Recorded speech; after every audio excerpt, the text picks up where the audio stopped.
only talking about the biggest stories that matter to you the most. Breaking news, John Calipari is finalizing a 5-year deal to become the Arkansas Razorbacks' next head coach, covering college sports like no one else. The biggest guests in sports. We now welcome in Hall of Famer Jim Calhoun. Such a pride I had, I came to Connecticut. The legend, Tim Tebow, joins us. We'll run it back. I like it. The legend, Herschel Walker.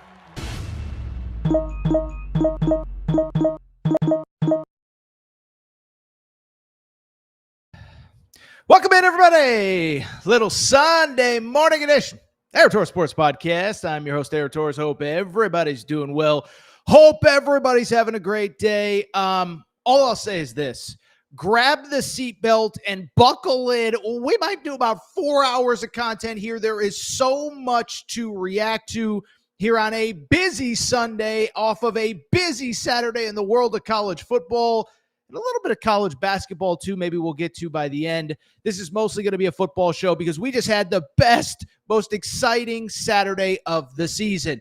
Georgia tops Texas. Georgia's statement. Oklahoma tops Alabama. What does it mean for Oklahoma? What does it mean for Bama? A&M, historic rally. Who are these Aggies? I don't know these Aggies from the Aggies I've seen for the last 25 years. Then we will talk some coaching updates. Lane Kiffin just refusing to just say, I want to be at Ole Miss. It is officially weird. I don't care what Ole Miss fans tell you. And also James Franklin. What's going on with that guy, huh? Very interesting 24 hours for James Franklin, who is linked to a job. The big question is, can they actually land him? Before we get started, a couple quick. Oh, by the way, we're going to try to squeeze in some UConn BYU basketball at the end. When we do about 8 hours of football content, I don't know if we're going to have time at the end for basketball, but we'll see. Fun game at the Garden there as UConn tops BYU. But that's it. Before we get started, a couple quick reminders. One, make sure you're subscribed to Aaron Torres Pod YouTube channel. YouTube, over 65,000 subscribers.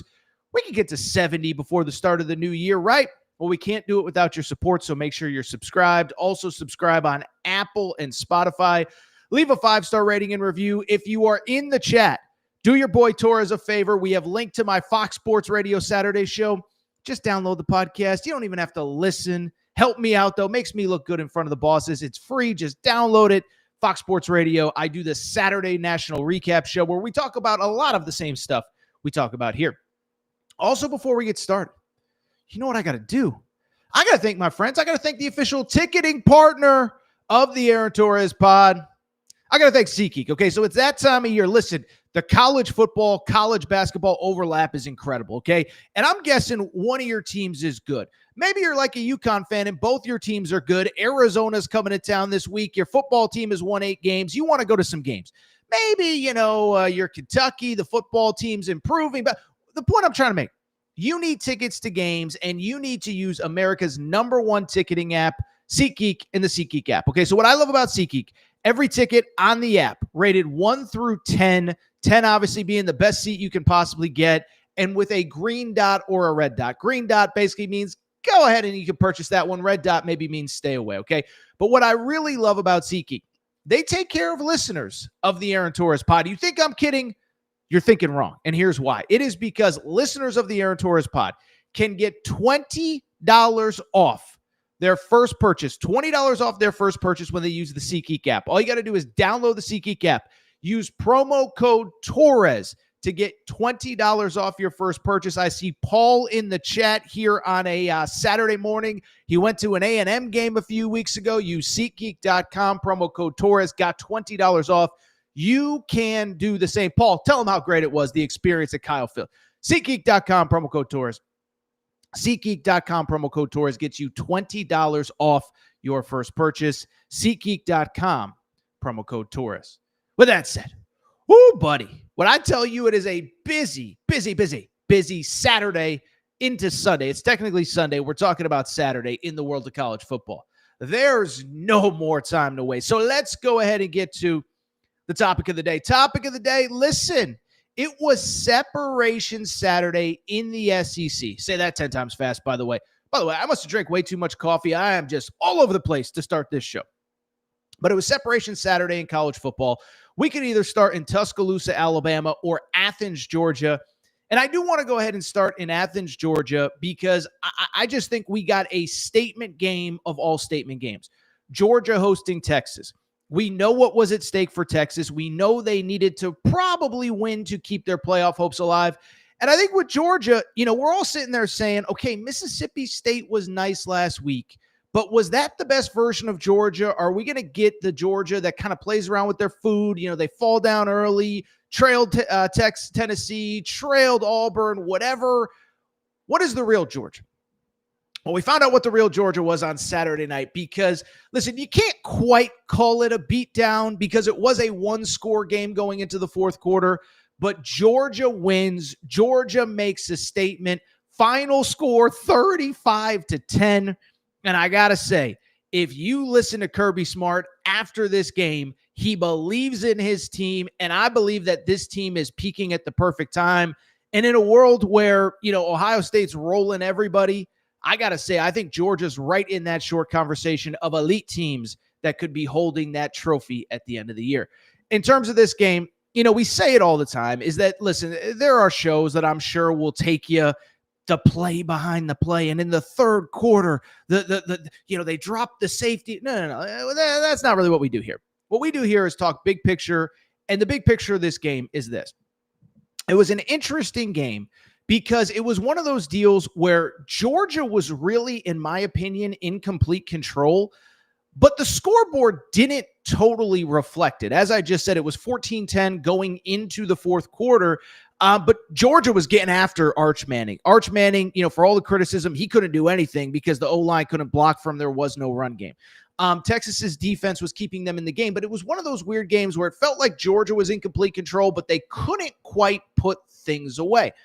And so I bring it up because this whole game essentially came down to two series, but it really came down to one series and one play after that series. And that was the first series late in the third, which trickled into the fourth. Georgia up 14-10. On that series, Georgia goes for it and converts two separate fourth downs, including where they got Texas to jump off sides to give them the automatic first down. They score with about 12, 13 minutes to go to make the score. Let me just see here so I have my facts correct so nobody's yelling at me in the chat. They score a touchdown after they converted those two fourth downs with 14:20 to go up 21-10. And then from there, you know what happened. Georgia lining up to kick off. Texas, desperation. Texas drop. Onside kick, ball. I don't even know. Was it London Humphreys who recovered it? I don't even know. But the guy was so excited about recovering it, he didn't realize, I could just run for another score. But Georgia recovers the onside kick. And that was essentially the game. They scored after that one. They put on an extra touchdown for good measure. But that was the game right there. That was the victory. And so Georgia gets the win 35-10. And I think there's all sorts of big picture stuff. But I loved some of the stuff that Kirby Smart had to say. First of all, Kirby Smart was asked about the onside kick because, I did see some of this on social media. And to be clear, I trust Kirby Smart way more than I do random guy on social media.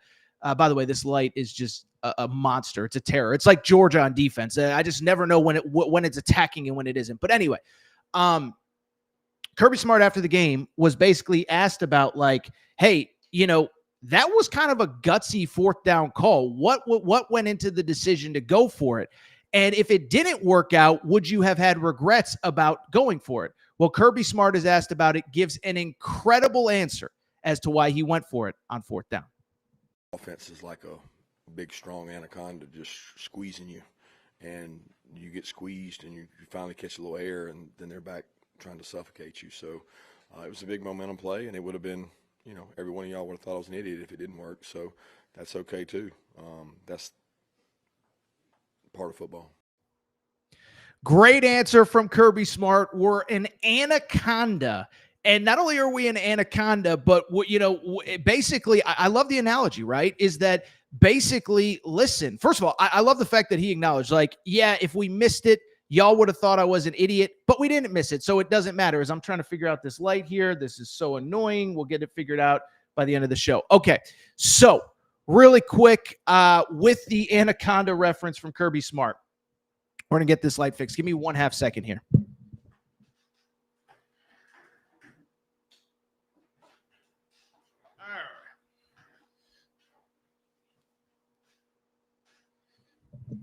All right, so that light's been giving us hell here for a while, Matt. You'll have to do some editing after we get off air. But with Kirby Smart's comments, what I really thought stood out to me was a couple things. Is one, I thought everybody got a kick out of him basically acknowledging, like, yeah, if we did not get it, y'all would have thought I was an idiot, and I think he's 100% correct. I think the counter to that is they did get it, and I did love the analogy about the anaconda. Basically, like, hey, we're coming, we're here, we're alive, we're this, we're that.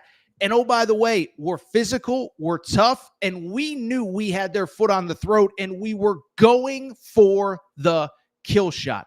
So I loved everything about it, and I just thought this was a statement game for Georgia of, y'all been talking about Ole Miss, you've been talking about Bama, you've been talking about A&M, but don't forget about us, and don't forget that late in the season, when our back is against the wall, we play our best football. As a matter of fact, there was another great Kirby Smart line after the game. Matt, you can go ahead and play that sound as well. Yeah, it's the approach we take. We're gonna dominate and try to win the fourth quarter. It's what we do in practice. It's what we do in the off season. It's what we build our core culture around, is being a more physical team. And you have to recruit physical players, and they have to buy into that process. I don't know that a lot of these kids nowadays, they want to check. They don't want physicality. And if you have the check and no physicality, you end up with nothing. So we're not just getting checks at our place. We're hitting people. I love that. You're not just getting checks at our place. We're hitting people. As a matter of fact, Matt, that may be a good graphic for you to make after the show. You're not just getting checks at our place. We're hitting people. And so to me, this is a metaphor for Georgia, the Kirby Smart era, but I think certainly this season, because to me, when I look at Georgia, I'll say this. Listen, we're going to get in the next couple weeks, figured out, okay, who's even going to Atlanta for the SEC championship game? Is it Alabama? Is it Texas A&M? For people who don't know, Alabama does hold the tiebreak over Georgia because of the head-to-head win. So there is a very likely scenario where if Georgia were to win out, Alabama were to win out, and A&M were to win out, Georgia's not going to the SEC championship game. But to me, in this era, I think it matters less and less. As a matter of fact, I haven't actually heard it, but I heard or I saw somebody reference Andy Staples and Ari Wasserman, who were at the game. They were interviewing Georgia fans. I don't even think Georgia fans want to go to Atlanta. They saw what happens when it's cool. You got a great trophy last year in Atlanta. The counter to that is Carson Beck got hurt. And so I just bring it up because when I look at this Georgia team, what I see is a team that is peaking at the right time. And again, I was super critical of them early. The Tennessee situation. You rally to win. You need kind of a miracle to win there. You need a rally to beat Ole Miss. You get a questionable call, go your way against Auburn. You get a questionable call, go your way against Florida. But there is also no doubt that this team is absolutely, positively, unquestionably peaking at the right time. The Mississippi State game, I thought, was a harbinger, I believe is the word they use, of things to come. But man, oh man, oh man, I thought Saturday was the statement game for Georgia. Bottom line is they're at Anaconda, and what I loved, they had Texas on the ropes at home. They had Texas beat. They've put their foot on their throat, and just when Texas thought they were going to get a gasp of air, the onside kick basically sealed the game. Georgia gets the victory. Really quickly from the Texas side of things, I'll say this, couple things. One, I mentioned this a minute ago. I have been critical of Arch Manning throughout the year. This game had nothing to do with Arch Manning. The O-line simply wasn't good enough. The O-line hasn't been good enough all year, if we're being perfectly honest. They've never had a run game. They've never been able to move the ball. They've actually been terrible on the road, if you really think about it. Blown out at Georgia, lost to Florida, overtime against Mississippi State, overtime to Kentucky. So this game wasn't on Arch Manning. It was on the O-line. They couldn't block people. They couldn't get the run game going. Arch, actually, there was one possession where he hit 3 receivers in the hands in a row, and they just could not come down with the ball. And so I only bring it up because Texas takes its third loss. And I'll say this, is I think coming into the weekend, there was a perception, and maybe I even believed it. We might have talked about it on Thursday's show, that basically I think there was a belief that Texas probably, if any team could take a third loss and still make the college football playoff, Texas was it. Fowler and Herbstreit actually talked about it on air during the game on Saturday. And I think the notion was, hey, they have a great win over Oklahoma. Nobody's going to punish them for going to Ohio State. And basically their final 3 coming into Saturday we're at Georgia, Arkansas at home, A&M at home. If you could split with Georgia and you could split with A&M, could you get in at 9-3? Because you'd have two great wins. You'd have the head-to-head victories over Oklahoma for sure and either Georgia or A&M. Well, I just bring it up because to me, this feels like a situation where I don't know that that's on the table anymore, because I do think part of the Texas 3-loss conversation was other teams taking a loss along the way. And I thought the results broke really poorly in Texas's favor. A lot of games that we're going to talk about throughout this morning's show, probably needed Oklahoma to lose a third game, because now if they're a 3-loss team and you have the head-to-head win advantage, Texas probably needed A&M to maybe lose a game. That probably helps you. Same with Ole Miss. And then I think in the other conferences, Notre Dame winning another game doesn't help you. USC and Michigan are now all of a sudden in position if they were to win out to get a spot. And so I just bring it up because I thought it was a worst case scenario for Texas. Now, I'll also say this with Texas. I think if you've watched them this year, I don't know that I think they're even one of the 12 best teams in college football. I give them credit. They did beat Oklahoma. They did beat Vandy. They put themselves in position to be in the conversation. But I really do think it's hard to make the definitive argument for Texas after Saturday. Blowout loss to Georgia, loss at Florida, which is going to be a terrible resume loss as we get deeper into this playoff conversation. And I think Texas kind of is what a fringe playoff team is. Couple breaks go the other way, maybe you're in the conversation, but I think we can all agree. I don't think they're in that top tier. I don't think they're in the Ohio State, Georgia tier, certainly because they've lost to both of them. I know both losses were on the road. It doesn't change the fact. I think Texas is a good team. Don't think they're a great team this year. And it's hard for me to see, even if they were to beat A&M, them getting in as a 3-loss team. All right, so what we're going to do, we're going to take a quick break. I'm going to try to deal with these technical difficulties. But when we come back, you know what was not a technical difficulty? Oklahoma's win in Tuscaloosa. We're going to come back, talk the other big SEC game. Lot to discuss. Quick break. Be right back. All right, we're going to get back to the show in a minute. But before we do, I have so many people that reach out and say, Torres, you give me hours and hours and hours of free content every day, every month, every year. What can I do to help support the show? Well, you want to support the show and look good in the process. Make sure to check out and support the Aaron Torres Media merch store at aarontorresonline.com/merchandise. Some of you wondering, what can I get in that merch store, Torres? Well, Kentucky fans, we got our Mark Pope Hope and Pope t-shirts. That is right. Mark Pope, monster first year. Year 2 is going to be even better. Get your Hope and Pope t-shirt at aarontorresonline.com/merchandise. Arkansas fans, the Big Pig Invasion is coming. It is here. John Calipari has things rocking. Get your Big Pig Invasion tees. Again, aarontorresonline.com/merchandise. St. John's fans, we have our Big Rick Energy t-shirts. And if you're just a college basketball fan in general, guess what?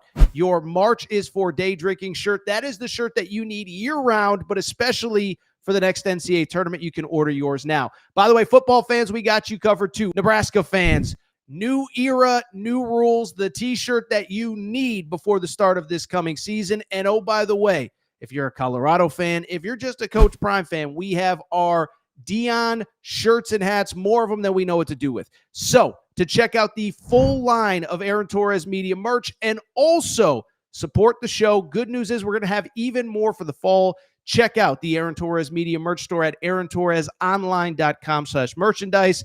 And for more information, you can always reach out at Aaron Torres Podcast Questions @gmail.com. All right, everybody. I am back. Good to be back.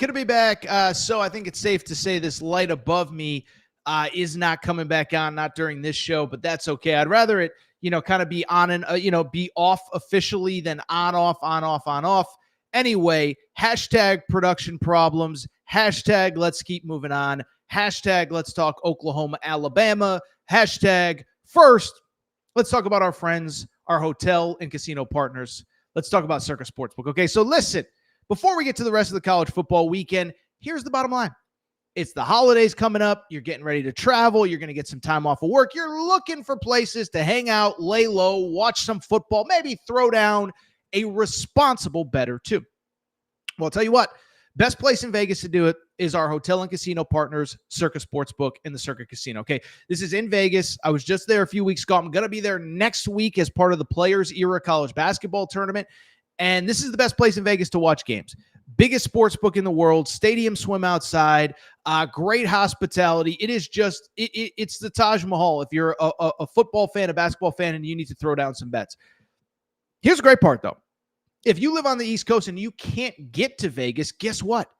Circa has opened up a new sports book at Mint Kentucky Downs in Franklin, Kentucky. All of the same great hospitality as what you find in Vegas, only it is on the East Coast. It is on that Tennessee-Kentucky border, and it's unbelievable. It's a replica of Vegas. It's an awesome spot to hang out, watch games. Listen, I know the YouTube TV dispute is over, but is it really? You're going to need some places to watch games. You don't need to download a bunch of apps. All you got to do, go to the Circa Sportsbook, Circa Casino, Mint Kentucky Downs in Franklin, Kentucky. We appreciate Circa support of the Aaron Torres Pop.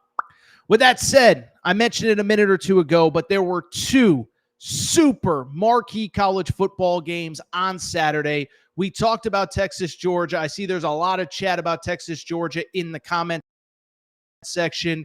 I agree with Paul. Texas's run is over. They're not getting in. The counter to that, you know whose season is just beginning? The Oklahoma Sooners. Let's go ahead and talk about Oklahoma as they go to Alabama. They beat Alabama. Final score 23-21. An absolute thriller, an absolute statement victory. And I got to say this. I had left Oklahoma for dead.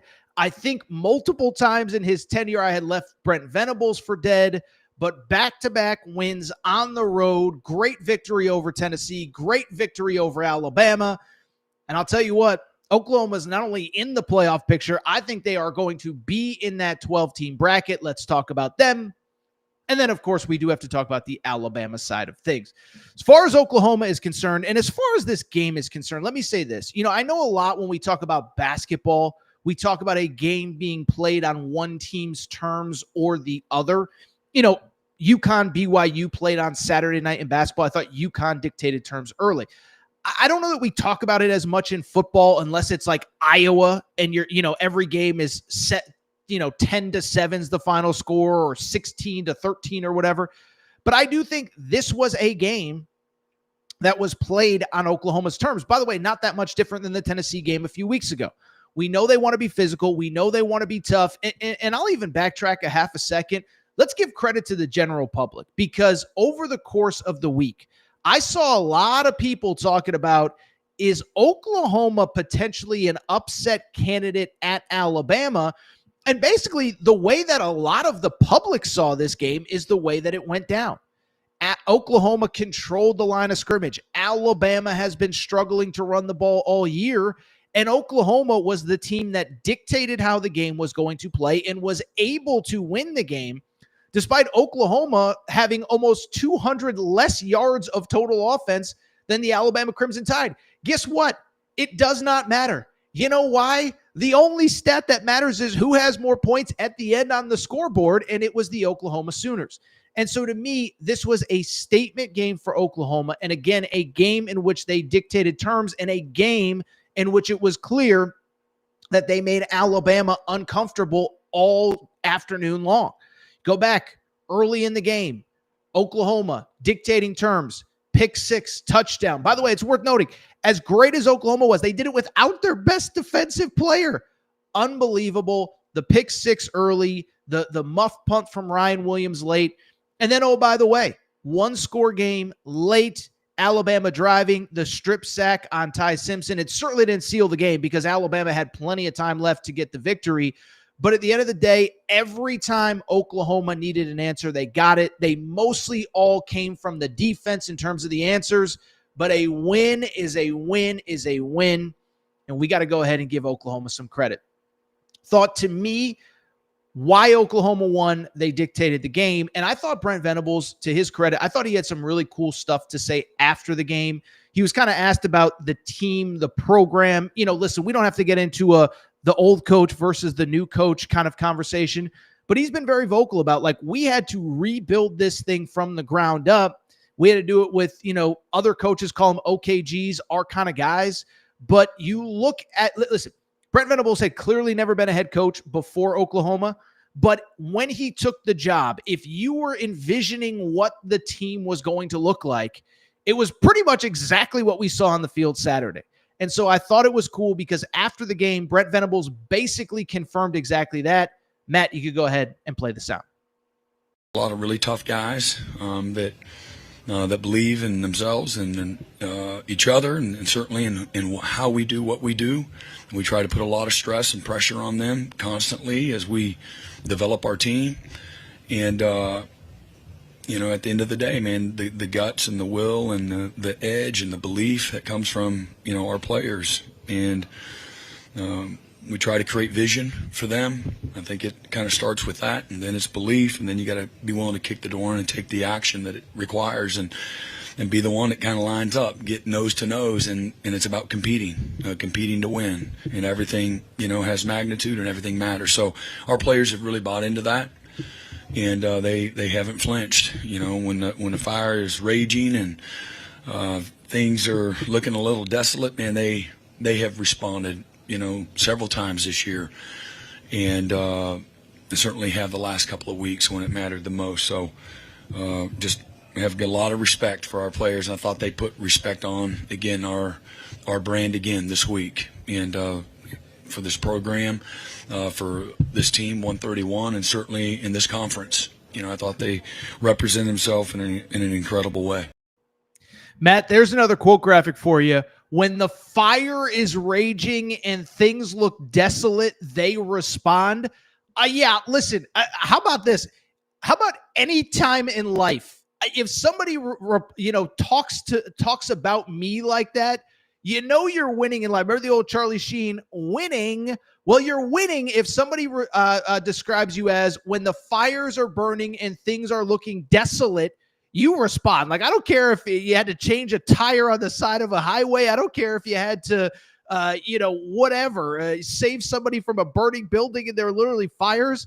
But Brent Venables speaking about his team, and I'll say this, a couple things. One, listen, I know people don't believe this. I don't play favorites in this stuff. I don't care who wins and who loses. I'm a UConn alum. We might talk about them for half a second. By the way, 8-3 on the season. But I bring it up because who wins and who loses in the SEC, it really doesn't matter to me. I just want good stories. I want good narratives. And I think this Oklahoma story is awesome, right? Because coming into the year, we know what the narratives were. Billy Napier, can he get himself off the hot seat? Hugh Freeze, can he get himself off the hot seat? What's the deal with Brent Venables? Well, Billy Napier, gone. Hugh Freeze, gone. Brent Venables, when the fire was raging, he responded. And what I love about this team is, again, they play in the manner that he would coach. And beyond that, they just find ways to win. Listen, am I saying this is the most complete team in college football? Absolutely not. The offense needs work. You can find tweets, not from me, but of people saying like, John Mateer needs to be benched. And I don't know that I believe that, but like in the middle of the game when he was struggling, but they found a way for a second straight game to get the victory when they needed it on the road. And so at a certain point, it doesn't have to be pretty. It doesn't have to look like Julian Sayin throwing to Jeremiah Smith, but finding ways to win in tough environments, you got to go ahead and give Brent Venables credit. Like I said, back was up against the wall. I think his back was up against the wall more than once in his tenure already. If you go back to year one when they finished 6-7, Dylan Gabriel gets hurt and the defense can't stop anybody. But I don't know the guy, but he stayed true to his vision. He stayed true to the course. He stayed true to who he is, has found the right quarterback QB combinations two times with Jeff Lebby and Dylan Gabriel. And then, of course, now with John Mateer and Ben Arbuckle. I know the offense isn't perfect, but it's that kind of team. And I'll say this, a couple things. One, they lose that second game to Ole Miss. I remember even talking about, how about this? After the Tennessee game, I remember talking about, I don't think they're in as bad a spot as people think. They got to go ahead and beat Alabama. But man, oh man, back against the wall, second straight big SEC road win. And now you start talking about playoff teams. It's unbelievable where Oklahoma has come from to where they are. Remember last year, 6-7 overall. Coming into this year, we didn't really know what to expect. By the way, for all the hype about Mateer, don't forget, because there was a lot of buzz about Mateer and Ben Arbuckle in the offseason. The Circa over-under win total was only 7.5. So, there was a lot of buzz in the offseason, but I think there was skepticism about if they could actually pull it off, especially against this schedule. Well, we know what the back half of the schedule looked like. They've taken care of Tennessee on the road. They've taken care of Alabama on the road. And listen, I get it. It's the SEC. Any given Saturday, if you don't show up ready to play, you can lose games. But the counter to that is if you can win at Tennessee, if you can win at Alabama, you're going to be favored against Missouri. You're going to be favored against LSU, and those are 2 games that you should win. And if you win those 2 games, you are going to make the college football playoff. Now, we don't have to get into bracket semantics and this and that, but I just kind of did some mental math in my head this morning. If Oklahoma finishes 10-2, they're going to the college football playoff. So is it always the prettiest? No. Do you wish the offense was clicking a little bit better here in week 12 on November 16th? Yeah, you do. But the counter to that is this team always finds a way, and they're going to be in position with 2 games at home to take care of business and finish. I think it was pretty desolate after that second loss to Ole Miss. You kind of thought, okay, maybe this is just a solid 8-4, 9-3 team, and that's going to be their ceiling. Well, all of a sudden, you beat Alabama, you beat Tennessee, still got 2 games left, but I think this team is going to the college football playoff. You know whose situation is a little bit more murky coming out of Saturday? It's the Alabama Crimson Tide. And so we just talked about the Alabama or the Oklahoma perspective on this game. If you're watching this clip later, there's a separate clip talking Oklahoma. Let's go ahead and talk Alabama for half a second, because it's not the end of the world, but it's certainly not the result you wanted. But now it puts you in a very precarious situation, right? Because all I'll say, coming into Saturday, everything was on the table. And guess what? Coming out of Saturday, everything is on the table as well. But the stakes have certainly changed, okay? And so what I want to do is talk about this game, break it down. And the one thing I will do, by the way, because, I always try to monitor what fans are saying after the game and this and that.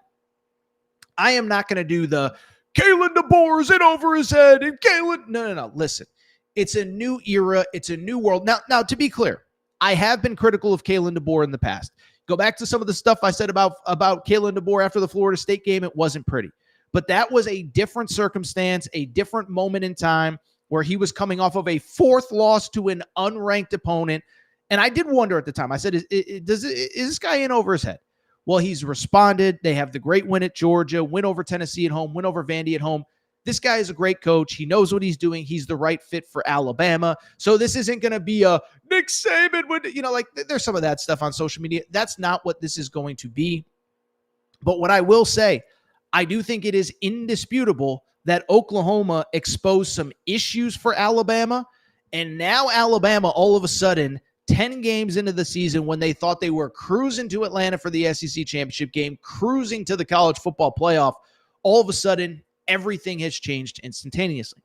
And what I think this game proved to me is kind of some of the stuff that we've talked about over the last couple weeks. If you listen to Thursday's show, I mentioned it kind of in the Oklahoma part of this segment, is I did talk about the possibility that I could see the upset in this game.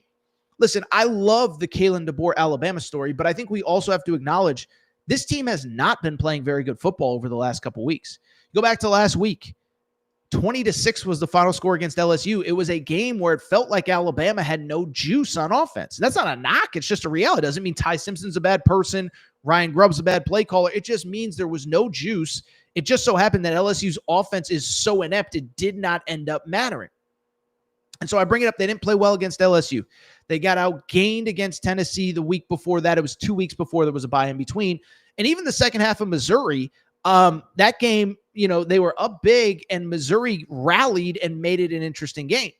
And so it's almost like you have to go back to Vandy first week, second week of October for the last complete game that Alabama has played. So they have not been playing well.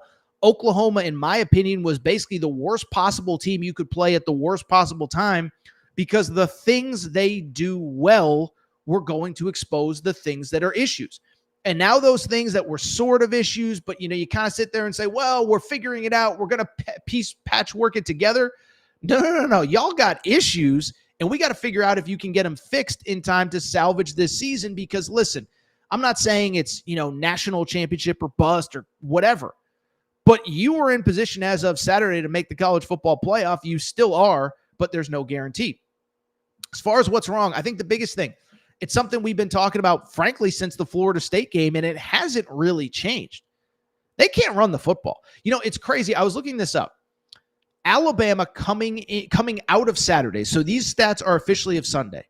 They are 120th nationally in rushing. There's only 133 teams, so that ain't good. You know who they're actually the only team in the SEC that runs the ball worse than Alabama is LSU. They are actually ranked Alabama one spot behind North Carolina in rush offense. So we've spent the whole season making fun of Bill Belichick. That place is a train wreck.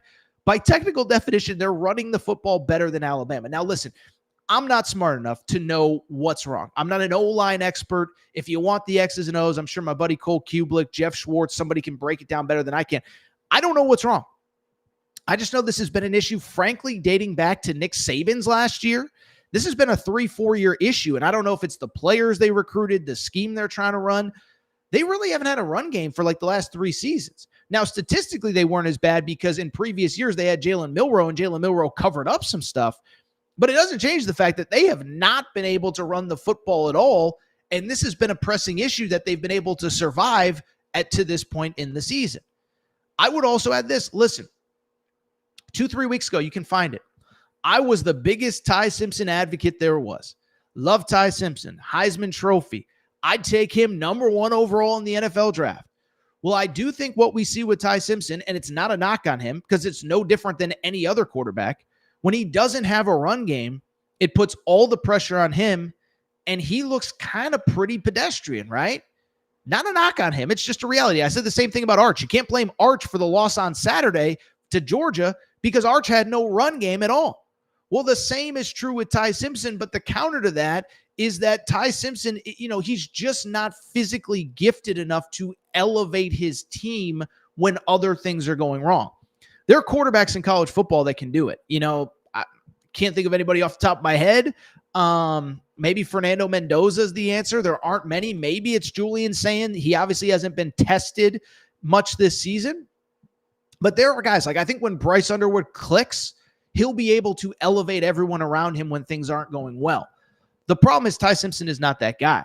And so all of a sudden, when you take away the run game, all of a sudden Ty Simpson kind of looks like what he is, a fringe 5-star, not a ton of physical tools, and all of a sudden too much is on his plate. Well, you saw it Saturday, 28 of 42. Yes, statistically he played very well, but if you actually look at, some of the throws, some of the misses, and his inability to actually get stuff done down the field, it was pretty jarring. And by the way, those numbers statistically much better than he was against LSU, and frankly, much better than he was against Tennessee a few weeks ago. But 28 of 42, a couple misses. I thought it was interesting after the game. Kalen DeBoer was somewhat critical of him. Said, quote, Matt, I found this quote after, so, I didn't send it to you. But after the game, Kalen DeBoer basically said about Ty Simpson, he said something to the effect of, let me find the exact quote. He said, yeah, it was the pressure they brought. He's got to be okay with throwing it away. You can only hold on to the ball for so long and feel like with the blitz they had, you're going to get overwhelmed and outnumbered. So even Kalen DeBoer's like, dude, you got to get rid of the football. And so they don't have a run game. The quarterback play isn't good. By the way, the kicking game has been inconsistent. Talty, the kicker, missed a field goal early on that obviously in some ways ended up being the difference in the game. And so you look at Alabama, listen, it's a glasses half empty, glasses half full thing. I think the glasses half empty, they've had issues for about 4 or 5 weeks now, maybe the whole year, and it feels like they finally got exposed. The counter to that is that everything is still ahead, but all of a sudden that Iron Bowl has some very different stakes. Okay, so for people who maybe can't piece it all together, and I'm not being sarcastic when I say it, I'm just saying, if you haven't looked at the brackets or you don't know the playoff scenarios, here's what you need to know. Alabama coming into Saturday, if they had won that game, they technically wouldn't have clinched a spot in the SEC championship game, but they would have clinched a spot unofficially in the college football playoff. If you're 9-1 and you only have one SEC game left, Alabama next week plays against Alabama next week in week 13, plays against Eastern Illinois. home of Tony Romo and Sean Payton. So they're going to beat Eastern Illinois. You win that game on Saturday, you've basically unofficially clinched a college football playoff spot. Auburn game, you want to win. It's a rivalry, but it doesn't really matter. Well, now all of a sudden, you lose that game against Auburn. You're not going to the SEC championship game. And if you're 9-3, I don't know if you're going to the college football playoff. Some of those wins haven't held up very well. I'm talking about specifically, Missouri hasn't held up that well. Tennessee is fine. Georgia's a great win just like it is last year. But if all of a sudden Oklahoma has 2 losses and they have the head-to-head win against you, if A&M is undefeated or with 1 loss, if Ole Miss is sitting at 11-1, Georgia, there's just going to be a lot of teams ahead of you. So Alabama fans don't need me to tell you, there's a lot at stake. And I think more importantly, I think that Oklahoma game exposed some big things. The question is, can Kalen DeBoer and Ryan Grubb use that Eastern Illinois game to get right? And when I say get right for Auburn going into the Plains on Thanksgiving weekend.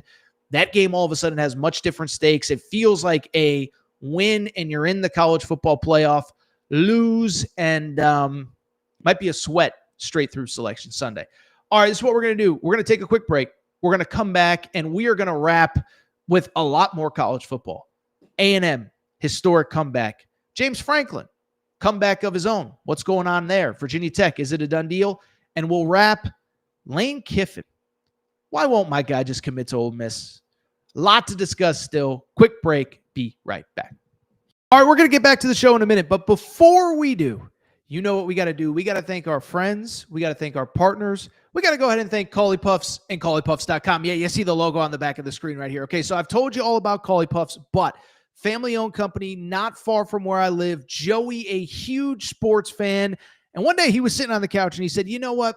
I need a snack that is both healthy but delicious, something my kids are going to love, something my family's going to love, something I'm going to love. And so he came up with Cauley Puffs. This is the new age health food snack. You don't need to go to the grocery aisle and buy all that crap, the Doritos, the Fritos. No, my friends, you need Cauley Puffs. Baked, not fried, avocado oil, no grease, healthy ingredients. But here's the best part. They taste freaking delicious. Actually, there's another best part. In addition to tasting delicious, in addition to being healthy, they are also taking care of listeners of the Aaron Torres pod. Okay, so check this out. All you got to do is go to CauleyPuffs.com. That's CauleyPuffs.com, CauleyPuffs.com, and you can get 15% off any purchase with the promo code Torres. That's Torres, Torres. It's that simple. 15% off any purchase. 1 bag to try them out, 100 bags to cater a party. Doesn't really matter. Promo code Torres. CauleyPuffs.com gets you 15% off. Cauley Puffs also available on Amazon. You obviously can't get the promo code there, but CauleyPuffs.com, CauleyPuffs.com, promo code Torres gets you 15% off any purchase. Thank you to our friends at Cauley Puffs. All right, everybody. I am back. Good to be back. Matt, I appreciate you having some stuff pinned. We'll get to them in a second. By the way, in all seriousness, I mentioned it the other day, Cauley Puffs. Use promo code Torres to get 15% off. I actually talked to our rep last week. He is very happy with that promo code. But if you need a snack for the holidays, you want to try them out, now's the time, right? Get 15% off when you use code Torres. Buy a couple bags for the fam. Thanksgiving's coming. You're going to want them. Cauley Puffs, CauleyPuffs.com, promo code Torres. All right. There's a lot more college football to get to. I told you this might be a 3-hour show. We might just go until the next coach gets fired in a day or two. Okay. Let's keep it going, though. Let's keep it going listen, I said it 2 weeks ago. I'll continue to say it. I think Texas A&M is the best story in college football, okay? And the reason it's the best story, the context obviously matters. And the context is even going back to the preseason, right? So in the preseason, everybody makes their picks and, we get stuff right, we get stuff wrong. I will readily admit I got more wrong than most. Did not have LSU in the playoff, by the way. Did not believe in Penn State. But anyway, neither here nor there. Did like Clemson, though. Whoops. Woof. That's bad. One of the teams that I just could not buy into was the Texas A&M Aggies. And it's not that I couldn't buy into them. It was the weird thing. Like the coach Mike Elko. Like Marcel Reed. Loved the way the schedule played out. Although, obviously, in the fall, you sit there and say, well, wait, or in the summer, you sit there and say, got to go to LSU, got to go to Notre Dame, got to go to Texas. That's not easy. But the one reason I couldn't get behind Texas A&M is because I have 100 years of history to say, don't get behind Texas A&M. Listen, I've been doing this media thing for about 15 years. I would say about 13 of the previous 15, I've been super fired up about Texas A&M going into a year. And every single year, we know what happens. And we don't have to relitigate it. We don't have to this. We don't have to that. But it brings us to Saturday because, listen, we all watch the game. We all know what happens. Texas A&M, I would argue, in the first half, and I don't even think Texas A&M fans would disagree with this, maybe the worst half any really good team has played all season long. You fall down 30-3 at halftime. And it was one of those crazy things where it's not just that you fell down 30-3. It's that everything that made you successful all season completely fell apart. Your great wide receivers dropping passes that are hitting them right in the hands. Fumbles, turnovers, mistakes, missed tackles, wide open guys running down the field. The thing that made Texas A&M through the first 11 weeks of the season was that they didn't beat themselves. The one thing you could count on, like a broken clock, is twice a day. It's right all the time. And no matter what you thought about Texas A&M, you knew they were going to show up ready to play. And so that was the shocking part about the first half of the Texas A&M game. You fall down 30-3, and I'll be honest, I was as stunned as anybody. But when they fell down, I sat there and said, look, a couple things. One, I can't believe this is happening to Texas A&M. I saw Brandon Walker from Barstool, who I like Brandon. I know everyone has a different opinion on him. I think he's really good for college football and really good on college football. But he said, if this happens, this is the Mona Lisa of Texas A&M late season collapses. I was tweeting about the schedule. Maybe they weren't as good. Listen, A&M fans, I'm not going to duck it. I was tweeting about the schedule. I sat there and said, maybe we should have looked at this schedule a little bit tougher. It's also what made the second half that much more incredible. So let's go ahead and talk about it, because Texas A&M, after trailing 30-3 at halftime, quite literally one of the greatest comebacks in SEC history, they rally to win. Final score in College Station, 31-30. Unbelievable finish, unbelievable result. And oh, by the way, when I say it is historic, I am not being sarcastic. Biggest comeback in school history. And I think the stat that everybody gravitated to on Saturday, since 2004, SEC teams had been 0-286 when trailing by 27 or more points at halftime. Texas A&M screws up that stat, baby. 1-286 now, because Texas A&M becomes the first SEC team since at least 2004 to trail by 27 plus points at the half, rally to win. This is unbelievable. And this is the story of Texas A&M this season. Like I said, I think it's the best story in college football. I know there's still stuff to be determined. Can they beat Texas? Will they go to their first ever SEC championship game? How far can they go in the playoff? I don't think any of that matters right now. And I think what does matter, is that we get so caught up in the destination. I don't think we appreciate the journey enough. It's so funny, right? I log on to social media every day. It's part of my life. I'm probably too online. But sometimes, man, the toxicity around just about every program in America, like right now, it's not fun to be a Bama fan. It's not fun to be a Texas fan. It's not fun to be even a Michigan fan. Michigan is winning, but it's ugly and you don't feel good about it. So like for Texas A&M, I'm not an A&M fan. I don't know. But I think A&M, it's about the journey, not the destination. And this journey has been absolutely unbelievable. And you look at this game, it was such a microcosm of this season. And I think beyond that, a microcosm of this might be, and Ohio State's maybe the right answer here, but maybe the most complete team in college football. And this game was not about one dude doing it, right? There are games where, there's a big comeback and the quarterback throws 7 touchdowns and whatever, 485 yards, whatever. That was not this game.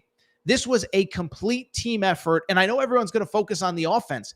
You know who was the real MVP of that second half? The defense. Second half defense. 0 points allowed. 76 total yards. Keep in mind, this was a team that in the first half gave up 30 points, a ton of yardage, 0 points, 76 yards. Oh, by the way, 2.9 yards per play. So credit the defense. Credit Marcel Reed. Marcel Reed had about as bad of a quarterback half as I have ever seen in the first half. 6 of 19 overall. Now, not all of it was on him. Like I said, a couple drops that were just like, again, you're like, what is going on? This is what Marcel Reed did in the second half. Just absolutely unbelievable. 16 of 20, 298 yards, 3 touchdowns, 0 interceptions. If he does that in a game, it's one of the best games he's played all year, one of the best games we've seen from an SEC quarterback all year. He did it in the second half alone. And oh, by the way, you talk about a team effort. Reuben Owens goes down with an injury. Le'Veon Moss is already out. E.J. Smith, Emmett's son, has the game-winning touchdown. The freshman running back steps up. By the way, the wide receiver core, we've been talking about Concepcion and we've been talking about Craver all year. It's the Ashton Roman Bethel kid who makes a bunch of big plays. And so to me, this is the story of the A&M season, and this is what it makes it so special. It isn't just a dude elevating. It isn't just a Heisman-type season from a quarterback. It is a complete team effort. It is unbelievable. It is one of the best stories in college football. And I'll also say this. It is really about one other guy besides, Cassius Howell or Marcel Reed or Casey Concepcion or Mario Craver. It's about Mike Elko. And it's so funny. I think we talked about this when Curt Cignetti signed his contract extension. But, Mike Elko signs the contract extension Saturday morning, or it's announced. I don't know I think he officially technically signed it in the evening time. But I bring it up because, all I see on social media is, and especially when A&M fell down, here we go again. A&M giving a ridiculous contract. Oh, my God, they're going to regret it. And it's like, what are we even talking about here? Like, first of all, and I said it was Cignetti. It's like, okay, you don't want to pay Cignetti all that money? Fine. Guess what happens? All you're doing when you don't pay Curt Cignetti or Mike Elko or Matt Rule or whomever, all you're doing is leaving open the door for somebody else to come in and swoop them. Mike Elko's from the Northeast. Mike Elko has coached in the state of Pennsylvania. Do I think he was ever actually a candidate at Penn State? I don't. But it also doesn't mean that if you don't show him the respect he deserves, if you don't show him appreciation for leading your team to quite literally its best start to a season in 30 plus years, he's going to have options. So this notion that it's somehow wrong to pay Mike Elko, give me a freaking break. But I think beyond that, what it also says, this is just the guy, man. And I we didn't pull the sound, but I saw Marcel Reed after the game talking about, I've never been part of anything like this. I cannot believe it. This is unbelievable. And this is what Mike Elko has done. Unbelievable season, unbelievable comeback. And like I said, I'll say this. When they were down at half, I was sitting there saying, they're going to mess around and miss the playoff. Like you lose this game and you lose to Texas, that 10-2, there's not a lot of great wins on the resume.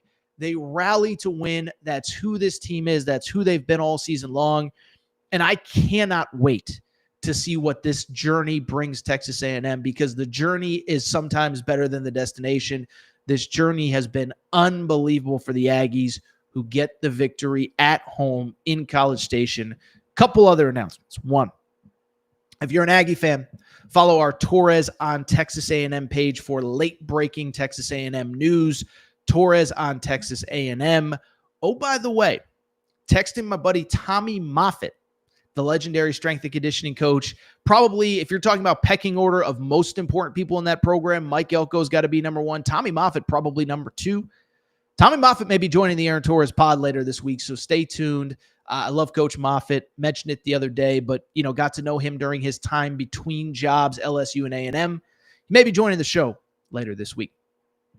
All right, there's a couple other carousel thoughts. Matt, do we have any good comments? Let's get to a comment or two, and then we'll save the rest for the end of the show. Give me the best comment we got, an A+++ comment.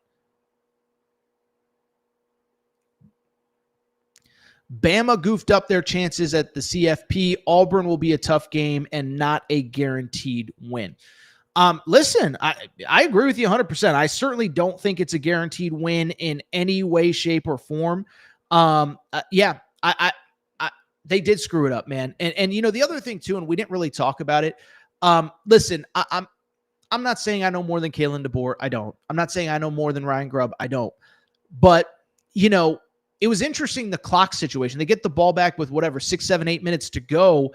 Take 6 minutes off the clock. They're not even in field goal range. And so that game was there for the win. When you have nearly double the total offense, it's like at home, you got to win that game. They don't even get in field goal range late. It was a weird game. I didn't even mention this. Like, you know, I was in the other room doing stuff, but it was kind of the weird thing. People were coming in and out of my house, and it was a weird thing where Alabama had the ball driving, and it never registered in my head that they weren't going to win the game. I thought they were going to get in field goal range, kick a field goal, game was going to be over. And then all of a sudden you're looking up, and it's like, it's 4th down, Ty Simpson's rolling out, throwing it, and it's like, oh, game over. It's like, oh my God, how did that happen? So I agree with AB, who says, you know, Alabama screwed the pooch. And I think to his or her point, you go to Auburn, you know, you had enough trouble at Auburn, you know, when you were better than you are right now. And Auburn has proven they got the dudes. And, you know, I'll say this too.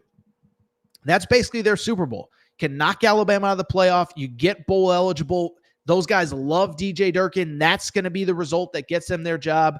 I think Alabama's in a worst case scenario right now. And I'll say this, you know, like, I'm not like you know, like I said a minute ago, I'm not blaming Kalen DeBoer for everything, but if he goes 9-3 in back-to-back years, it's going to be an interesting offseason. Let's do one more comment, and then we'll get to some other stuff. Samuel says, the Oklahoma coaching staff put together an excellent game plan to execute against Alabama. Oklahoma watched film and exposed the deficiencies on the offensive and defensive side of the ball. Nothing else to say. It's well said, Samuel. We appreciate your support. Perfectly said. Is that, listen, you know, it was funny because, you know, we did my Fox Sports radio show. If you missed it, the link to our podcast is pinned at the top of the screen. If you want to do me a favor, download that podcast as well. But we talked about it. And, you know, my radio partner, Jason Martin, who I love, said, like, I still don't know how good Oklahoma is. It's like, I know, but they dictated that game. They called the shots. It was played on their terms, and they get the win. All right, I'll tell you what, we'll save some questions for the end. There are 2 carousel updates that I want to get to. Let's get to the first one. Let's talk a little James Franklin, okay? So James Franklin, on Thursday's show, we talked a little bit about James Franklin, and we talked a little bit about him with the Arkansas job. And if you remember at the time, there was all sorts of weird just innuendo about James Franklin and whispers and rumors, and, you know, it could be done by this weekend. And I said, look, I do believe that James Franklin, what I said at the time, and I still stand by it, I think the powers that be at Arkansas want James Franklin. I think the money people who have final say, you know, the money people have much more say than the actual AD does in this era. But I bring it up because I said, you know, I think the money people are the people that are, you know, the people that actually want James Franklin. I just don't know if James Franklin wants them. And I think conversely, I don't think if you're James Franklin, you have to be in a rush to make a decision.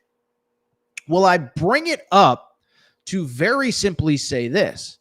Woke up Saturday. Now, admittedly, I live on the West Coast, so this was probably about 6:30, 6:45 Pacific time. I wake up to this very weirdly, vaguely worded Pete Thamel tweet about James Franklin. Matt, you could pop up the Pete Thamel tweet because I want to read it verbatim. He said, quote, sources, James Franklin and Virginia Tech are in the early stages of talks with some resolution on his candidacy expected in the upcoming days. Tech is still running a full search, but it's clear that there's mutual interest between the two parties. We reported it on game day. Matt, leave that up for a second. Listen, I don't get political. I haven't seen a word salad like that since the 2024 presidential election, though. What is that Kamala Harris word salad? I don't care. I said it. James Franklin and Virginia Tech are in the early stages of talks with some resolution on his candidacy and expected in the upcoming days. Tech is still running a full search, but it's clear there's mutual interest between the parties. So what I think I get out of this, first of all, the tweet makes no sense. Now, I think I understand the context why, but it says they're in the early stages, but there's mutual interest, but the candidacy is expected to be resolved in the upcoming days. Well, if they're in the early stages, why, these things take time. And then it says they're still running a full search, but they hope it's the biggest word salad I've ever seen. I thought Bruce Feldman did a little bit of cleaning up of that. He tweeted shortly thereafter, or right around the same time, quote, as we reported at The Athletic on Friday, James Franklin is Virginia Tech's top target for its coaching candidacy. According to multiple sources, the Hokies are hoping a deal will get done with the former Penn State head coach by the end of the weekend. Thank you, Bruce Feldman, for cleaning up Pete Thamel's tweet. Let's talk James Franklin. Let's talk Virginia Tech, because I think that Bruce Feldman tweet really crystallizes some things. And I think, to me, it makes a lot of sense. James Franklin, again, I just thought the Bruce Feldman tweet was perfect. James Franklin is a clear candidate. They want James Franklin. They hope to get a resolution by the end of the weekend, okay? So that was the Bruce Feldman tweet. And then I do think from there, to me, it explains a lot of things, because I had a lot of people asking me, Torres, like, what does this all mean? Do you think James Franklin's going to be the Virginia Tech head coach? How soon do you think it's going to happen? Why are there conflicting reports? How soon is it going to get done? All that. I think, to me, it is very clear what is happening, and it is very clear who the leak came from. To me, it is abundantly clear that Virginia Tech leaked this story to every major outlet at the exact same time. Because in addition to Pete Thamel, in addition to Bruce Feldman, I also saw Pete Nakos from On3 basically put out a tweet at the exact same time. So you're talking about three of the biggest college sports insiders at three of the biggest outlets: Pete Thamel, ESPN, Pete Nakos, On3. Bruce Feldman works for the New York Times / Fox Sports. And what that tweet says to me is this. This is not coming from James Franklin's camp. This is a lot of what we talked about on Thursday's show. James Franklin's camp is trying to kick the can down the road as long as they can. And I bring it up because, to me, these leaks, all to the same, all basically the same verbiage to the same reporters, says this. Virginia Tech wants James Franklin. They believe that James Franklin wants them, but they don't want to sit around and wait another 2 weeks. They want answers. If he's not going to be the guy, they are ready to make the move and move on. And so this, to me, was to put public pressure on James Franklin to make a decision and choose to be the next Virginia Tech head coach. And so, to me, the question becomes, is it actually going to happen? How soon is it going to happen? What is the likelihood it's going to happen? So let's discuss all of it. First of all, from the Virginia Tech side, I think it's a no-brainer. Listen, we've talked about it on this show really since the day James Franklin got fired. I think it had run its course at Penn State, but I don't think that means he's not a good coach. And I think you could actually say, if Lane Kiffin is available or if Lane Kiffin is not available, in terms of dudes that you can hire, I would argue James Franklin realistically is probably the second best guy that's out there. If we believe Lane Kiffin is available, I would say Lane Kiffin is probably the best coach you can get. I'd take James Franklin over Eli Drinkwitz. I'd take James Franklin over whoever. Maybe if Marcus Freeman is available, it's a different conversation. But if James Franklin is available, he's really good. And that is the reason that Arkansas wanted him. That is the reason that Virginia Tech wants him. And if Virginia Tech can land him, it's an absolute home run, no doubt about it. And so the question is, can they land him? And to me, this goes back to a lot of what we talked about on last Thursday's show. If you listen to the segment, we talked a lot mostly from the Arkansas perspective. But the reason that I never bought that James Franklin was on the 1 yard line at Arkansas is the reason I don't believe he's on the 1 yard line at Virginia Tech. He holds all the leverage. Now, listen, maybe I'm dead wrong. Maybe by the time we get off air, James Franklin is the next head coach at Virginia Tech and we're doing an immediate reaction. That I don't know. But the counter to that is James Franklin holds all the leverage, because where is Virginia Tech going to go from here? And conversely, James Franklin is a candidate at a lot of other places, including places that are either, frankly, A, better jobs than Virginia Tech, or B, maybe not even open yet, okay? So in terms of the timing of it all, there's no pressure on James Franklin. And I think this fake made-up deadline from Virginia Tech, I don't buy that part either. You know why? Because any Virginia Tech candidate that they would get that isn't named James Franklin is still coaching. So let's say they really like Bob Chesney. That's, for people who don't know, that's the James Madison guy. He's been at like 5 different spots. He's won everywhere. in the area, in Virginia, could come in and win right away, right? Bob Chesney still got 3 more weeks to coach. Let's say they want to pull from that pool of Alex Golish, Ryan Silverfield, whoever. Those guys are still coaching for another week or two.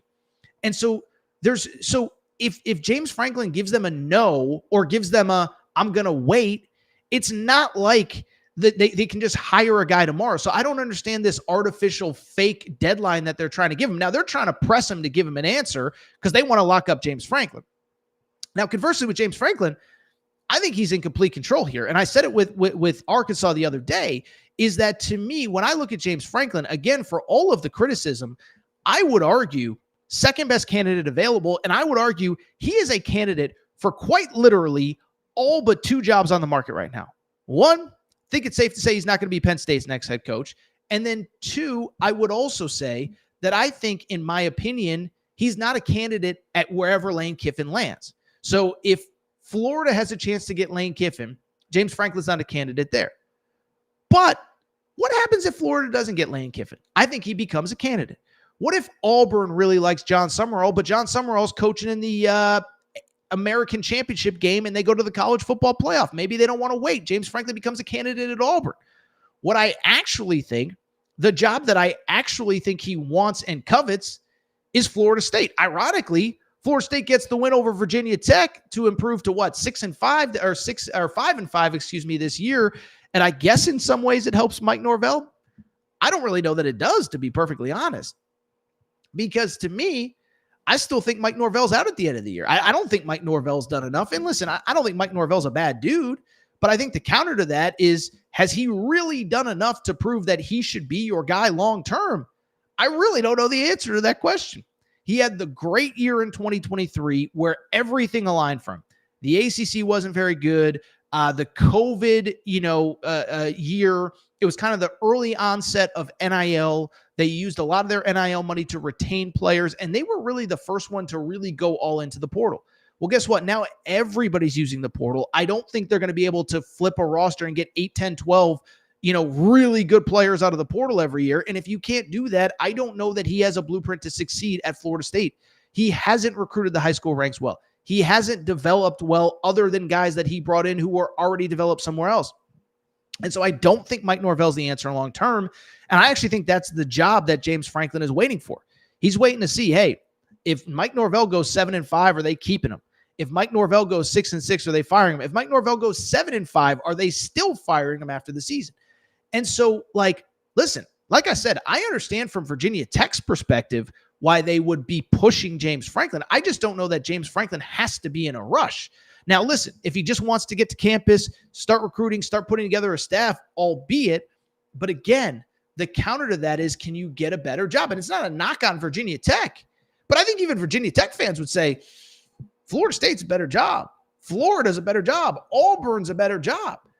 And so we'll see what happens. I will say this. If Virginia Tech lands James Franklin, I know those coaching, grading the coaching hires things always never work out well.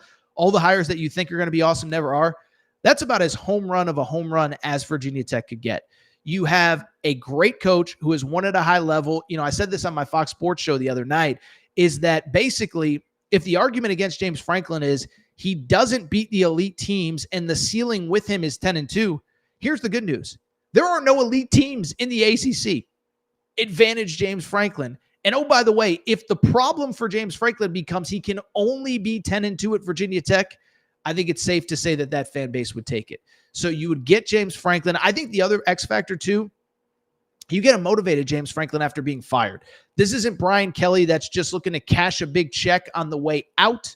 But the counter to that is you get James Franklin. I think it'd be really good in his recruiting territory. You don't think that guy would have a chip on his shoulder with the way things ended at Penn State? We'll see what happens from there. Do want to talk Lane Kiffin really quick. By the way, we are having all sorts of technical difficulties. My computer is not charging. Give me half a second. Hold on one second.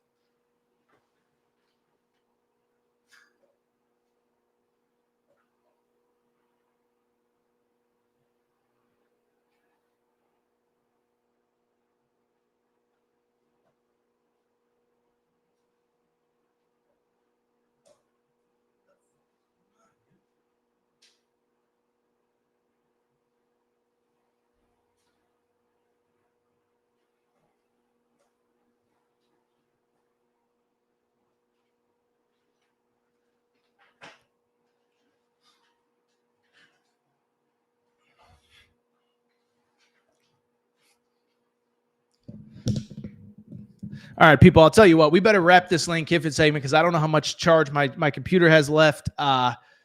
We got to get an electrician up in the Torres studios here because this is it's been a frustrating morning. But with that said, let's go ahead and wrap. The chat, by the way, I so much appreciate everybody's support. The chat is unbelievable today. I love you guys fighting. I love you guys arguing. I have no problem with everyone beefing in the chat. But let's go ahead and wrap with one more segment. You know, we might not be able to get to basketball today, but let's go ahead and talk about Lane Kiffin, okay?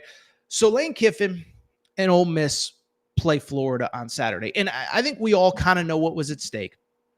I think we all kind of understand, you know, hey, Lane Kiffin is facing the school that clearly wants to hire him. And I think it was a weird situation where you could see where things were weird. By the way, it was weird during the game. Remember, we talked about the Lane Kiffin quote on DJ Lagway and how good DJ Lagway was and how they had to take care of business against DJ Lagway because if they didn't, DJ Lagway could beat him. Well, DJ Lagway, I know he threw the late pick. That was probably the best game DJ Lagway's played in weeks. Weird game, weird vibes. Ole Miss was trailing going into the fourth quarter. They weren't trailing, but it was a one-score game. Easily could have lost, but they find the way to win, and they basically unofficially clinched a college football playoff spot. They have a bye this week, one game left, and then they play Mississippi State. And I think even if they lose to Mississippi State, I think 10-2 with the head-to-head win over Oklahoma gets them into the playoff. And I think that this should have been, I don't even think, Saturday night should have been a celebration in Oxford for Lane Kiffin and the Ole Miss Rebels. This is going to go down as probably the greatest season in school history, okay? 10 regular season wins, going on 11. You're going to the college football playoff. This should be a momentous occasion that everybody is celebrating. But because of the way Lane Kiffin has handled things, because he refuses to acknowledge the rumors publicly, because he refuses to just commit to Ole Miss, maybe Ole Miss fans don't care, but I feel like there's a dark cloud over the program. And you know how off the rails things have become? I don't say Florida fans took over the stadium, but there were a lot of Florida fans in Oxford. And as the game wound down, one of the best, most important, significant regular season wins in Ole Miss history. This is what we heard on TV. Matt, go ahead and play the sound. All the injuries he's had to work through.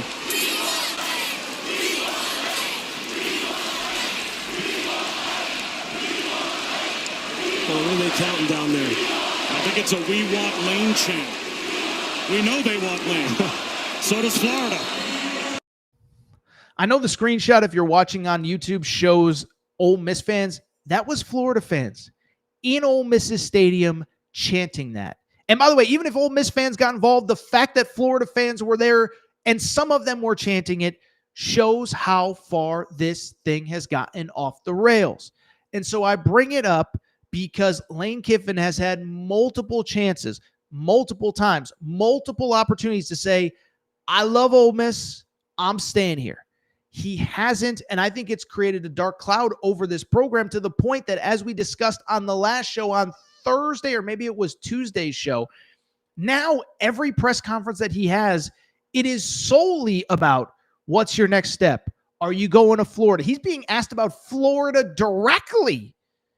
And so it's unbelievable. It's a lot of things. You know, the counter to that is Ross Dellinger did a long piece on Friday basically saying how happy he is. You know, he's basically turning Ole Miss into a blue blood. He thought he wanted to be at a blue blood job, but now he's happy here. Well, even after a 10th win, even in the midst of one of the most incredible seasons in Ole Miss history, he's still being asked about it after the game. Matt, play the clip of Lane Kiffin being asked about his future. I read the story from Ross Dellinger this week that he had that sit down with you, and there was a really striking quote there at the end where you talked about picturing yourself being at the elite blue bloods, but you sort of changed, and you didn't think it was necessarily a place like Ole Miss, but you've sort of changed your way of thinking, and that maybe this is the last chapter. There's a lot of talk about you for coaching searches right now. Do you anticipate being the head coach at Ole Miss next year? Yeah, I think the last chapter thing makes me feel like I'm like 80 years old, you know? So I don't like being old, so I don't really like that part of the story that makes me feel like I'm on my last chapter. So I love what we're doing here.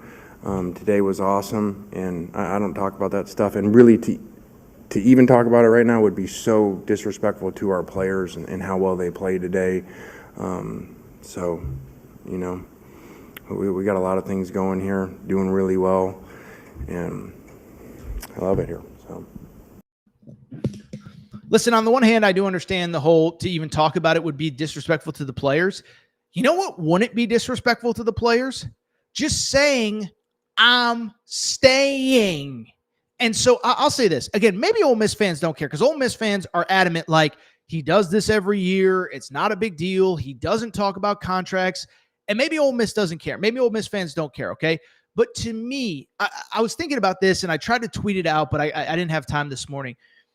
If he is staying at Ole Miss, this is the most unnecessary self-distraction in the history of self-distractions. If you know you're staying, there is no reason not to say something right now.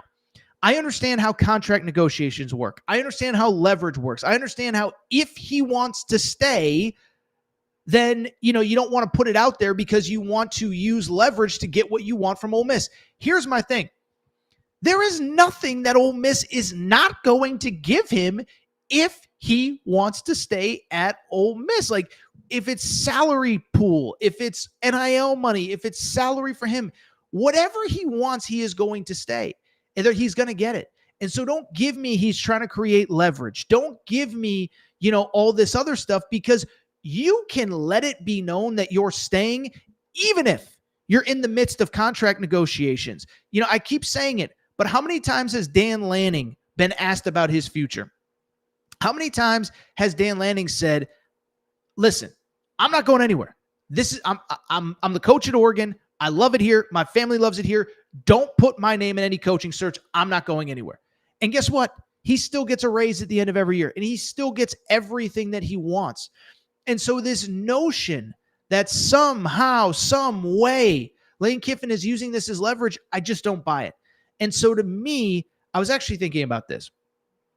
In light of the Mike Elko extension on Saturday, listen, maybe Lane Kiffin stays at Ole Miss, and maybe this is all a big game, all to get attention, whatever.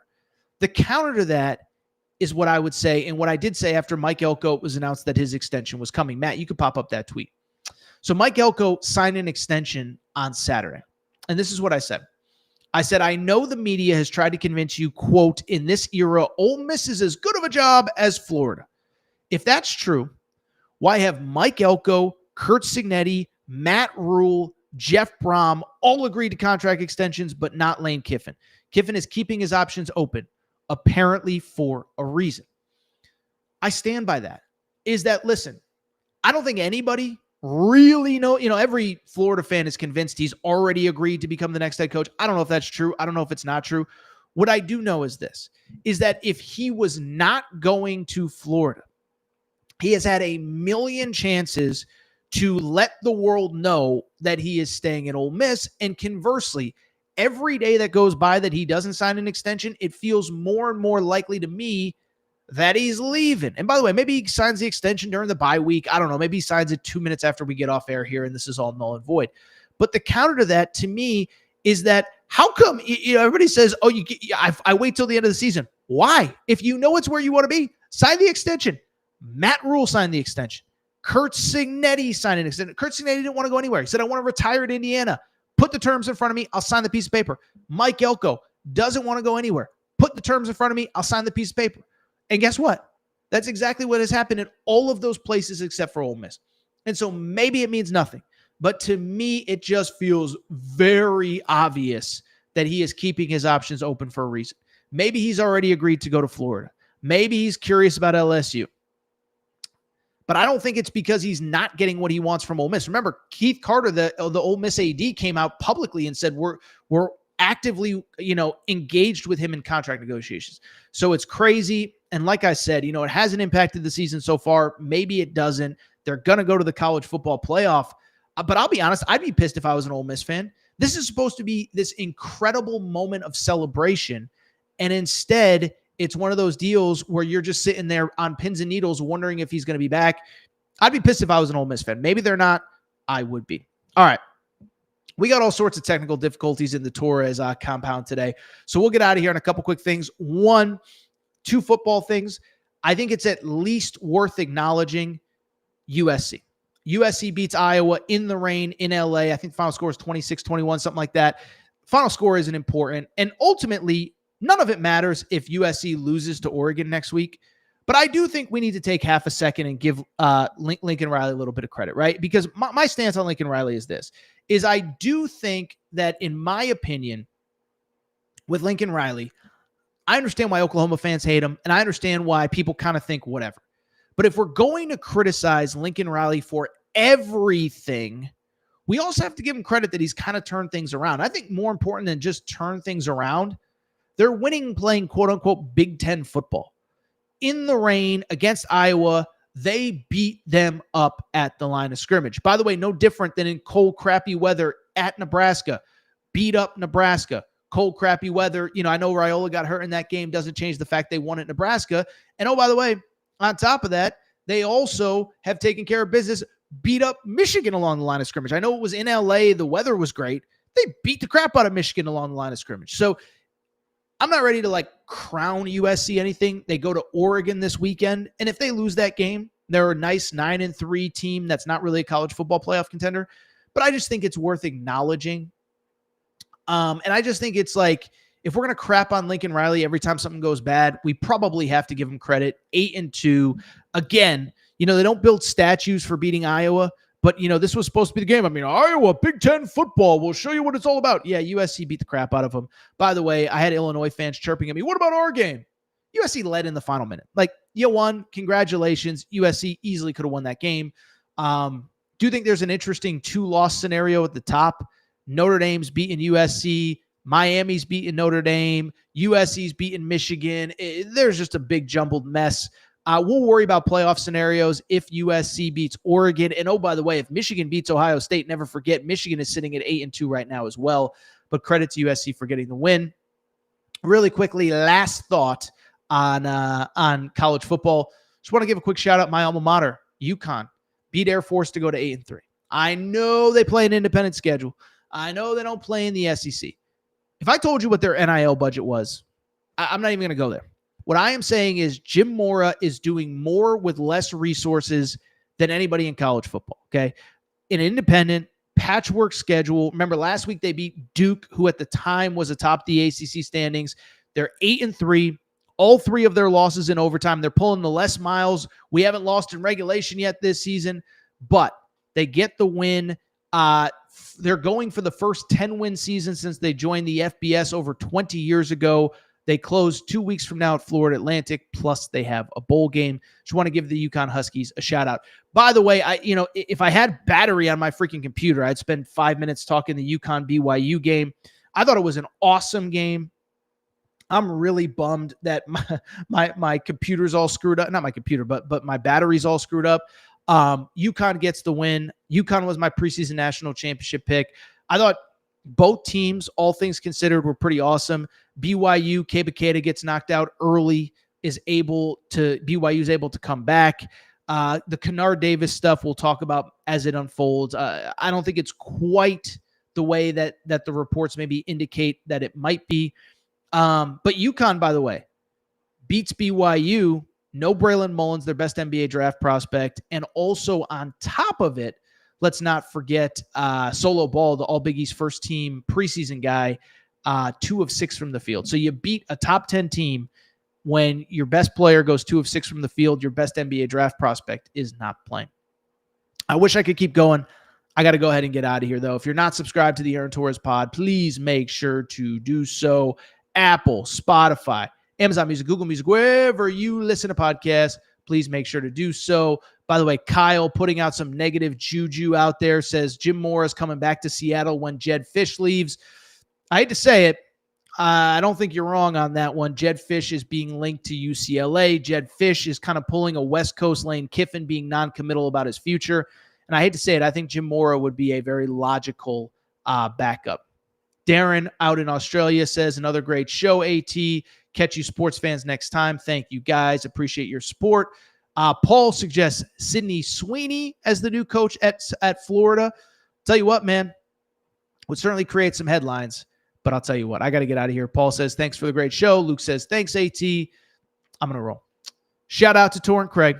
Shout out to Rachel, who hates my voice. Shout out to JJ Reddick. You F-head. Unblock me, bro. Computer at 23